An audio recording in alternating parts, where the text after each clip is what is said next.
एक उत्तर कोरियाई सैनिक सावधानी से अपनी खुद की फोटो काटता है। जब स्टाफ दूर जाता है वह जल्दी से एक खाली पास ले लेता है। वह अपनी फोटो को उस पर सही तरीके से चिपका देता है, लेकिन बिना आधिकारिक मुहर के पास बेकार है। वह दूसरे दस्तावेज से मुहर की नकल करने की कोशिश करता है, लेकिन चाहे जितनी भी कोशिश करे वह उसका निशान भी नहीं छोड़ पाता। इसलिए वह सीधे अधिकारी के कार्यालय में घुस जाता है। वह तिजोरी खोलने के लिए एक पेन का उपयोग करता है, आधिकारिक मुहर निकालता है और पास पर मुहर लगाता है। अब सब कुछ तैयार है, लेकिन जैसे ही वह आत्मविश्वास से बाहर निकलता है वह अचानक रुक जाता है। 2 गार्ड उसे घूर रहे हैं, संदेह में कि वह भागने की कोशिश कर रहा हो सकता है। उनकी सतर्क निगाहों का सामना करते हुए वह शांत रहता है। वह साहस पूर्वक उनके पास भी जाता है। यूनिट कमांडर आज अनुपस्थित हैं। वह थोड़ी देर के लिए गए हैं। दोनों गार्ड हैरान हो जाते हैं और वह उनसे एक जोड़ी दूरबीन मांगता है। वह देखता है कि क्षेत्र कड़ी सुरक्षा में है, भागना आसान नहीं होगा।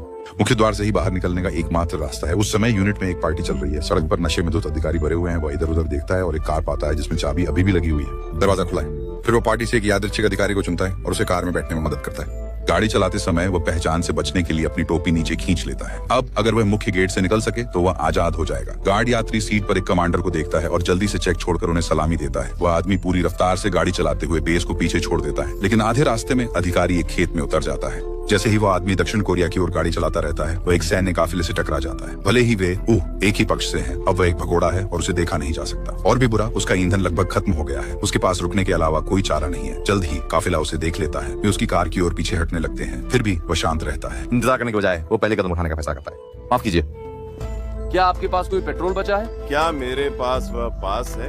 वह शांति से अपना पास निकालता है, लेकिन अधिकारी उस पर विश्वास नहीं करता। सैन्य वाहनों में हमेशा आपात स्थितियों से निपटने के लिए पहले से ही ईंधन भरा होता है। इसके अलावा वह सिर्फ एक सैनिक है जो एक अधिकारी की कार चला रहा है और वह अकेला है। ये बहुत संदिग्ध है। अधिकारी मुख्यालय को कॉल करने की तैयारी करता है। आदमी जल्दी से कहता है कि वह सुरक्षा विभाग से है। उच्च अधिकारियों द्वारा एक गुप्त मिशन पर भेजा गया है, एक पकड़े गए गद्दार किम डोंग ह्यूक को स्थानांतरित करने के लिए। क्या मैंने नहीं कहा था कि मुझे आदेश दिए गए थे? किम डोंग ह्यूक एक झात गद्दार है और इस मिशन के बारे में केवल कुछ लोग ही जानते हैं। क्षेत्र के प्रभारी अधिकारी के रूप में आदमी जानता है कि कहानी सच है। अगर एक निम्न स्तरीय सैनिक भी यह जानता है तो वह वास्तव में सुरक्षा से ही होगा। इसलिए अधिकारी आदमी को वापस बेस पर आमंत्रित करता है और उसकी गैस टैंक भर देता है। वास्तव में किम डोंग ह्यूक उस आदमी का दोस्त है, इसलिए उसे सब कुछ पता था। अंत में वह न केवल अपने दोस्त को बचाता है, बल्कि उसके साथ सीमा पार करके दक्षिण कोरिया भाग जाता है।